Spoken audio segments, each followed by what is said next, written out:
आहे शासनाला की आम्ही सुद्धा शिवाजीचे मावळे आहोत, तुम्ही तिथे उभे राहिलात पण आम्ही गनिमी गावा करून हा मोर्चा आज पूर्ण करणार म्हणजे करणार.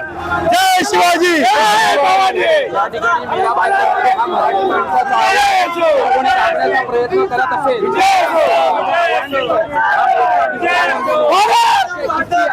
मराठीचा आवाज हा दाबता येणार नाही आणि हा आम्ही उठवणार म्हणजे उठवणार. महाराष्ट्राच्या हक्काचा नाही कुणाच्या बापाचा, महाराष्ट्राच्या हक्काचा नाही कुणाच्या बापाचा.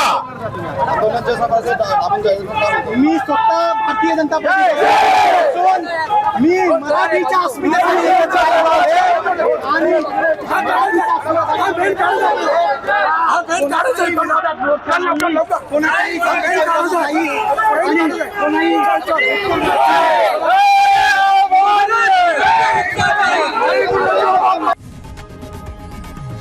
लोकशाही मराठी ऐका, पहा, जागरूक रहा.